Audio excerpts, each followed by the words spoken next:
आज हम आपको बताएंगे कि क्या पूजा पाल के आंसू समाजवादी पार्टी का नुकसान करने जा रहे हैं, क्या है सियासत और कैसे पाल वोटों को एकजुट करने की कोशिश की जा रही है। और साथ ही चर्चा नितिन नवीन की, जो कि बीजेपी के राष्ट्रीय अध्यक्ष हैं, जिनकी वापसी हो रही है, जो उत्तर प्रदेश आ रहे हैं, बड़ी मीटिंग होगी, क्या फैसला होगा। और चलते चलते कल का अपडेट कि निषाद वाले जो बयान थे उस पर उनके कार्यकर्ता ने क्या कहा। आज बात कर लेते हैं आज की यूपी में। सबसे पहले शुरुआत करेंगे हम लोग पूजा पाल से। जी हाँ, पूजा पाल का नाम आपने सुना होगा। पूजा पाल चायल से समाजवादी पार्टी की विधायक थी, उन्हें समाजवादी पार्टी से निकाल दिया गया। इसकी वजह क्या? इसकी वजह यह थी कि राज्यसभा का चुनाव जब हुआ तब समाजवादी पार्टी से कई विधायकों ने बगावत करके बीजेपी को वोट दिया। उसमें एक नाम पूजा पाल का भी था। पूजा पाल उसके बाद से लगातार योगी आदित्यनाथ की तारीफ कर रही थी। फिर हुई अतीक अहमद की हत्या। जी हाँ, अतीक अहमद जो कि बाहुबली कहे जाते थे, माफिया कहे जाते थे और नेता भी थे। इलाहाबाद में पेशी के दौरान एक पुलिस के कस्टडी में उनको दो लोगों ने आकर गोली मार दी और उनकी मौत हो गई। इस मौत के बाद संसद में यानी कि विधानसभा में पूजा पाल ने जमकर मुख्यमंत्री की तारीफ की और समाजवादी पार्टी को कोसा। ये कहा कि सपा के लोग गुंडे पालते हैं और मुख्यमंत्री उन्हें सही रास्ता दिखाते हैं। इसके बाद जिस तरीके के आरोप अखिलेश यादव पर लगाए गए, उन्हें पार्टी से निकाल दिया गया। हालांकि वो 2024 से पहले भी लगातार ऐसे मामलों में सक्रिय थी और वो बीजेपी की मदद कर रही थी। बाद में उन्हें पार्टी गतिविधि के चलते बाहर भी किया गया और अब वो बीजेपी में परमानेंट रूप से शामिल हो चुकी हैं। बीजेपी में उन्हें उपाध्यक्ष की में जगह दी गई, यानी कि वो अब प्रदेश उपाध्यक्ष भी हैं। इस बीच वो एक कार्यक्रम में पहुंची थी आगरा में, जहां उनके आंसू छलक आए और ये आंसू अतीक को लेकर थे। मैं विधायक बाद में हूँ, मैं पहले राजू पाल की विधवा हूँ। मैंने राजनीति करने के लिए राजनीति नहीं किया, मैंने राजू पाल को न्याय दिलाने के लिए अपने घर से कदम निकाले और वो भी तब निकाले जब मेरे घर में कोई पुरुष नहीं, मेरे घर में पैसे नहीं, मेरे घर में कोई सहयोग नहीं, कोई बिजनेस नहीं, तब मैंने कदम निकाले।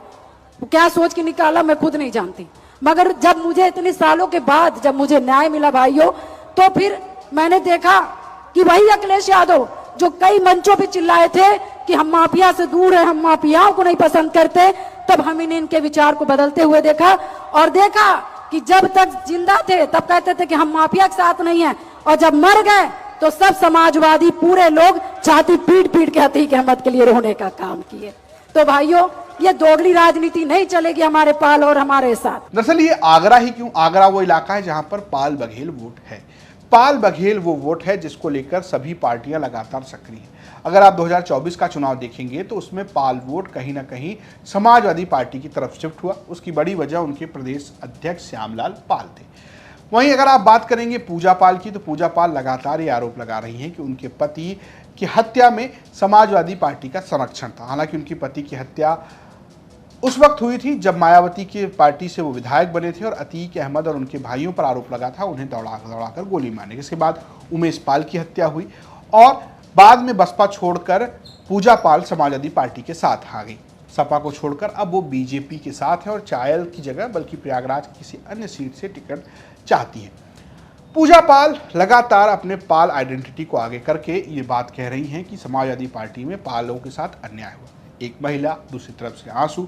क्या ये आंसू पाल वोटों के जरिए समाजवादी पार्टी को नुकसान पहुंचाएगी? इससे पहले भी एसपी सिंह बघेल जो है वो बघेल पाल वोटों की सियासत लगातार समाजवादी पार्टी के खिलाफ बीजेपी में कर रहे हैं और अखिलेश यादव को टारगेट करते हैं।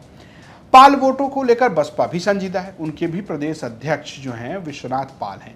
कुल मिलाकर ये एक पूरी बिरादरी जो कि आप बात करेंगे प्रयागराज के बेल्ट से शुरू होती है, अयोध्या में भी आपको मिलेगी, अगर आप आगे जाएंगे तो बघेल नाम से मिलेगी और एक बड़ी संख्या है। ऐसे में इस वोट को साधने की कोशिश लगातार हो रही है। हालांकि इसमें एक पेच भी है।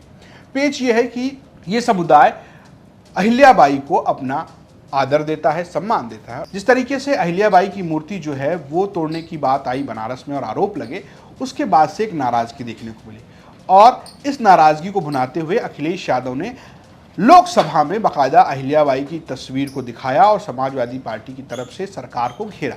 तो अखिलेश यादव भी इस वोट को कैटर करने की कोई कोर कसर नहीं छोड़ रहे और उन्होंने ये भी कहा है कि पूजा पाल जहां से लड़ेंगी वहां से हमारे नेता श्यामलाल पाल लड़ेंगे। वो लगातार पीडीए, सामाजिक न्याय, इन सब की बात करें। तो सवाल यह है कि क्या ये आदर सम्मान काम करेगा या महिला का आंसू? आपको क्या लगता है ये आप जरूर बताइए। लेकिन अब क्या बात करते हैं दूसरी खबर की, बात करते हैं बीजेपी की तैयारी की। 2027 के चुनाव को लेकर बीजेपी तैयारी मूड में। समाजवादी पार्टी भी तैयारी कर रही है, बसपा भी तैयारी कर रही है, चंद्रशेखर भी तैयारी कर रहे हैं, कांग्रेस भी तैयारी कर रही है। इस बीच राष्ट्रीय अध्यक्ष जो बीजेपी के हैं नितिन नवीन, वो लखनऊ की यात्रा पर आएंगे। 4 और 5 जुलाई को वो यहाँ रहेंगे और इस दौरान बहुत मंथन होगा।